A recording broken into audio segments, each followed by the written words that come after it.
Genesis 26. Isaac and Abimelech. There was a famine in the land besides the first famine that was in the days of Abraham. And Isaac went to Abimelech, king of the Philistines, in Gerar.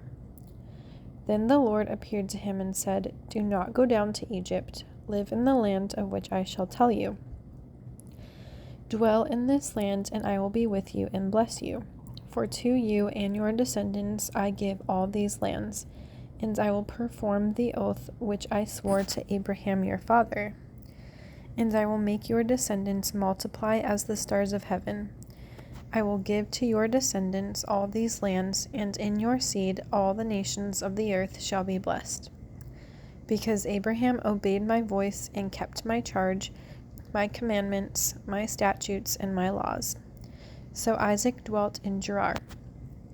And the men of the place asked about his wife, and he said, "She is my sister," for he was afraid to say, "She is my wife," because he thought, lest the men of the place kill me for Rebekah, because she is beautiful to behold. Now it came to pass, when he had been there a long time, that Abimelech, king of the Philistines, looked through a window and saw, and there was Isaac, showing endearment to Rebekah his wife. Then Abimelech called Isaac and said, "Quite obviously she is your wife. So how could you say, 'She is my sister'?" Isaac said to him, "Because I said, lest I die on account of her." And Abimelech said, "What is this you have done to us? One of the people might soon have lain with your wife, and you would have brought guilt on us." So Abimelech charged all his people, saying, "He who touches this man or his wife shall surely be put to death." Then Isaac sowed in that land and reaped in the same year 100-fold. And the Lord blessed him.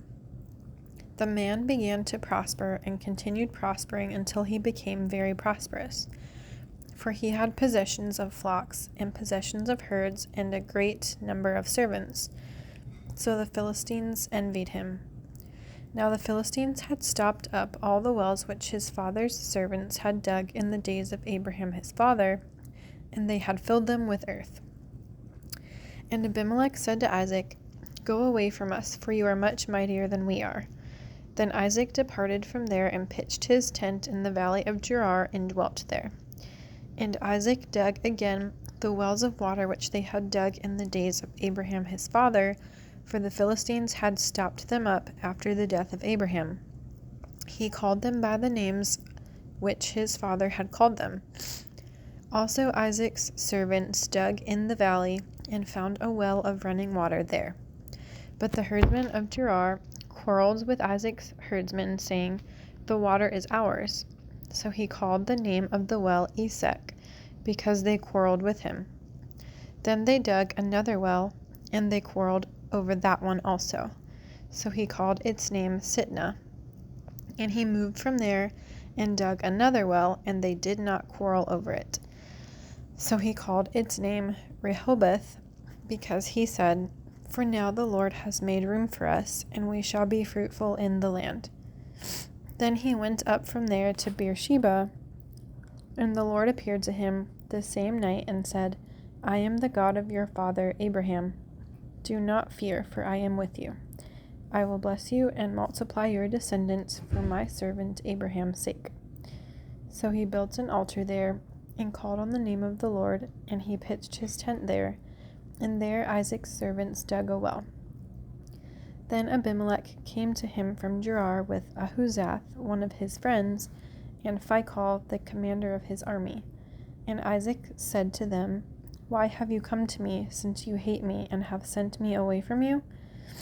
But they said, "We have certainly seen that the Lord is with you." So we said, "Let there now be an oath between us, between you and us, and let us make a covenant with you, that you will do us no harm, since we have not touched you, and since we have done nothing to you but good, and have sent you away in peace. You are now the blessed of the Lord." So he made them a feast, and they ate and drank. Then they arose early in the morning and swore an oath with one another, and Isaac sent them away, and they departed from him in peace. It came to pass the same day that Isaac's servants came and told him about the well which they had dug, and said to him, We have found water. So he called it Sheba. Therefore the name of the city is Beersheba to this day. When Esau was 40 years old, he took as wives Judith the daughter of Beeri the Hittite, and Basemath the daughter of Elon the Hittite, and they were a grief of mind to Isaac and Rebekah.